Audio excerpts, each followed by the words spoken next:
Circuit window type AC সার্কিটের সংযোগ দিব। সংযোগ কিভাবে দিব? আমরা সিলেক্টর সুইচ, তার মধ্যে উইন্ডো টাইপ এসি সার্কিটে থাকে 3 পিন প্লাগ, সিলেক্টর সুইচ হচ্ছে compressor motor capacitor, compressor motor compressor, আর হচ্ছে এটাও কি কম্প্রেসর মোটর। এখানে ব্লোয়ার ফ্যান মোটর আছে, কম্প্রেসর মোটর আছে। কম্প্রেসর মোটরের আলাদা ক্যাপাসিটর আছে, ব্লোয়ার ফ্যানেরও কি আলাদা ক্যাপাসিটর। এখন আমরা সবাই চেক করেছি কি 3 পিন প্লাগ। 3 পিন প্লাগের যে লাইন সংযোগটা, এই লাইন সংযোগটা সিলেক্টর সুইচের 3 নম্বরে যাবে। কি 3 নম্বরে যাবে, সিলেক্টর সুইচের 3 নম্বরে যাবে। এখানে আমরা সিলেক্টর সুইচ চেক করেছি, চেক করার পর আমরা দেখেছি যে 8 নাম্বারটা কি কম্প্রেসর। 8 number compressor. এজন্য আমরা কি 8 নাম্বারটা ডাইরেক্ট কোথায় দিয়েছি? কম্প্রেসরের কমন লাইন। কম্প্রেসরের কমন লাইন। আর এখানে আমরা সিলেক্টর সুইচ দিয়ে চেক করেছি, চেক করার পর দেখেছি যে 1 নাম্বারটা হচ্ছে কি সুইচ, আর এখানে 6 নাম্বারটা হচ্ছে হাই, 4 নাম্বারটা মিডিয়াম, আর হচ্ছে 2 নাম্বারটা লো। আর এখানে ব্লোয়ার ফ্যান মোটরের হচ্ছে লাল কালার তারটা হচ্ছে কি হাই, নীল কালার হচ্ছে লো, আর হচ্ছে সবুজ কালারটা হচ্ছে কি মিডিয়াম, আর কালো কালার রানিং, আর হচ্ছে লাল কালার কি স্টার্টিং। এখন ক্যাপাসিটরের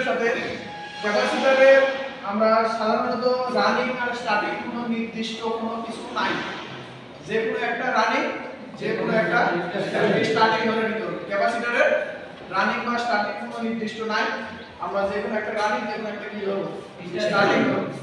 সেক্ষেত্রে আমরা এই পাশেরটা ধরে নিয়েছি স্টার্টিং, এই পাশেরটা কি রানিং। স্টার্টিং এর সাথে হচ্ছে কম্প্রেসর মোটরের স্টার্টিং সংযোগ দিতে হবে, আর ক্যাপাসিটরের রানিং এর সাথে কম্প্রেসর মোটরের রানিং এর সংযোগ দিতে হবে।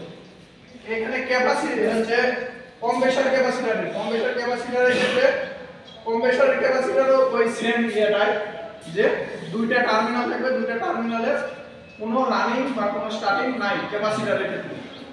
আর সেক্ষেত্রে আমাদের ক্যাপাসিটরের একটা আমরা স্টার্টিং ধরবো, একটা কি ধরবো রানিং ধরবো।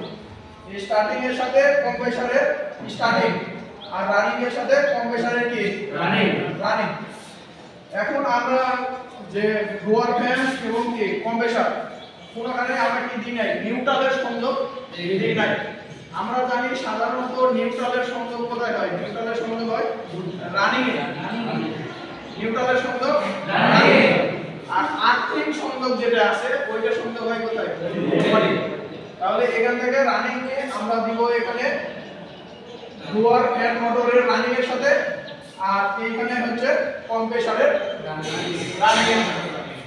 এইটা কি? এটা আমাদের সার্কিট। ব্লোয়ার ফ্যানের এটা হচ্ছে সার্কিট। তাহলে কি বুঝতে সমস্যা আছে? না স্যার। প্লাগ 3 পিন প্লাগ, কিন্তু 3 পিন প্লাগের আমাদের 3টা তার কিন্তু নাই, এখানে কয়টা আছে? 2টা আছে, নিউট্রাল আর ফেজ। আর্থিং নাই এখানে। হচ্ছে ফেজ লাইনটা ডাইরেক্ট যাবে কোথায়? থার্মোস্ট্যাট।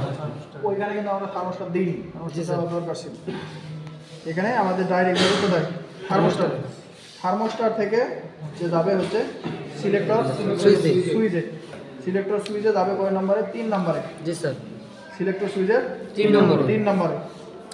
এখন সিলেক্টর সুইচে 3 এ গেল। এখন সিলেক্টর সুইচ থেকে 8 নম্বর থেকে কম্প্রেসরের বের হবে হচ্ছে কমন লাইন। এই যে এটা হচ্ছে কম্প্রেসরের কমন। আর হলো সিলেক্টর সুইচ থেকে এখন ব্লোয়ার ফ্যানের কি হাই, মিডিয়াম, লো। হাই বসবে হচ্ছে 6 নম্বরে, লো বসবে 2 নম্বর, আর হচ্ছে 4 নম্বর হচ্ছে কি মিডিয়াম। আর এটা হচ্ছে blower fan capacitor. Blower fan ক্যাপাসিটরের সাদাটা স্টার্টিং, কালোটা রানিং। সাদা আলাদাই বসবে, রানিং এর সাথে বসবে কি নিউট্রালের সঙ্গে। আর এই যে কম্প্রেসর ক্যাপাসিটরের সাদাটা হচ্ছে কি স্টার্টিং, সাদাটা রানিং, আর লালটা রানিং এর সাথে বসবে হচ্ছে আমাদের নিউট্রালের সংযোগ, নিউট্রালের সংযোগ। এটা হচ্ছে ব্লোয়ার ফ্যান ক্যাপাসিটরের সাথেও কি রানিং এর সাথে নিউট্রাল, আর এইটার কি কম্প্রেসার ক্যাপাসিটরেরও রানিং এর সাথে নিউট্রাল। এইভাবে আমরা দেখি সংযোগ কমপ্লিট।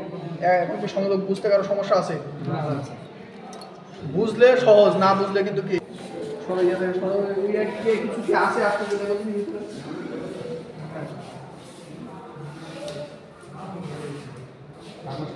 চালু তো হচ্ছে সমস্যা কি অফ আছে না অন আছে?